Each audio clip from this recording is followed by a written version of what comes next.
Ya, baik, saya silakan Pak Imam Prasojo dulu. Nanti ditutup oleh Pak Komar.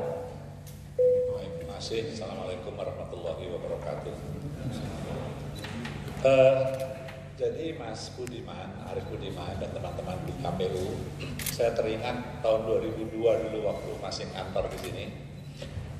Alam pikiran pada saat itu baru masuk di kantor ini tuh adalah begini.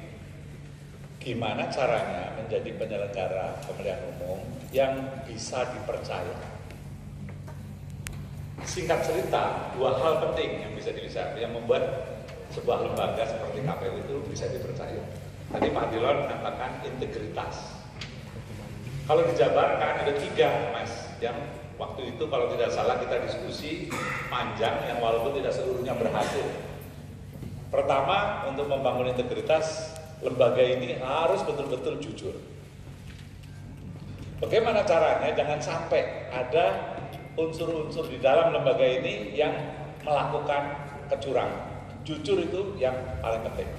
Kedua adalah tanggung jawab, Mas. Tadi saya mendengar bagaimana sulitnya di dalam hari-hari terakhir ini harus melengkapi semua hal, sehingga tanggung jawab itu yang ada mungkin hari-hari ini nggak bisa tidur karena tanggung jawab. Nah, yang ketiga adalah adil. Nah, jadi seorang atau lembaga yang bisa dipercaya rakyat, public trust akan tumbuh kalau integritasnya itu memenuhi satu, jujur, tanggung jawab, dan adil.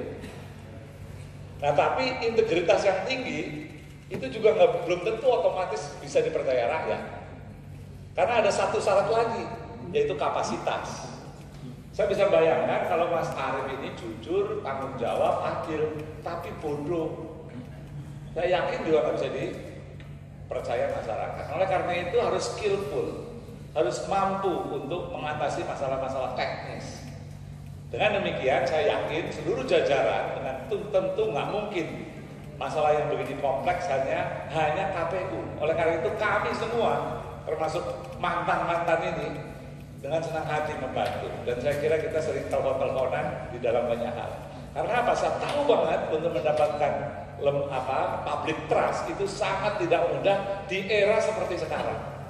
Nah, harapannya KPU itu punya kapasitas dan punya integritas. Saya bisa bayangkan jujur, tanggung jawab adil, tetapi tidak skillful, itu tidak bisa dipercaya. Tapi Bapak ini luar biasa pinternya, skillful luar biasa, tetapi nggak jujur, juga tidak bisa dipercaya.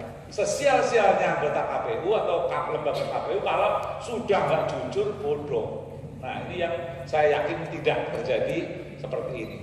Nah, itu yang saya kira mari kita tegakkan sama-sama. Tapi ada satu hal lagi, betapapun Mas Arief dengan jajarannya itu punya kapasitas dan integritas, kalau diganggu dengan hoax, sehingga ada berita-berita bohong yang membuat publik tidak percaya, itu juga akan menjadi lembaga ini akan tidak memiliki legitimasi. Nah, oleh karena itu saya kira saya termasuk datang ke sini untuk menyatakan bahwa kami siap untuk ikut bersama Mas Arief dengan teman-teman demi menjaga lembaga ini jangan sampai diganggu oleh berita-berita bohong yang ujung-ujungnya lembaga penting ini tidak mendapatkan kepercayaan publik.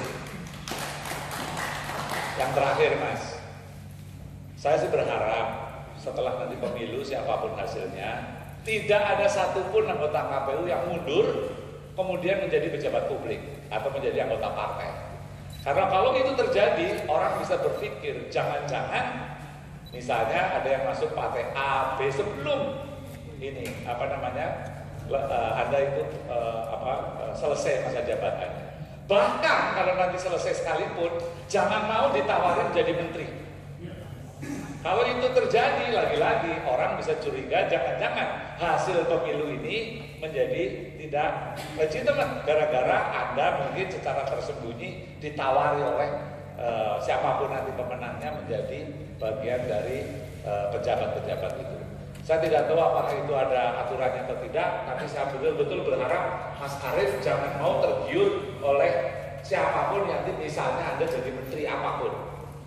Saya nggak tahu apakah saya membatasi hak politik orang apa enggak, tapi yang jelas itu terjadi sebelumnya dan itu menimbulkan pertanyaan apakah Anda jangan-jangan atau anggota KPU jangan-jangan mendapatkan insentif karena telah melakukan sesuatu yang menguntungkan kontestan tertentu. Saya kira itu saja, mudah-mudahan seluruh jajaran di KPU ini bisa selamat, menjaga integritas, meningkatkan kapasitas, dan kemudian menangkal semua hoax yang menimbulkan ketidakpercayaan terhadap lembaga yang yang ada kita sekarang. Terima kasih. Baik, sebelum digongi oleh Mas Komarudin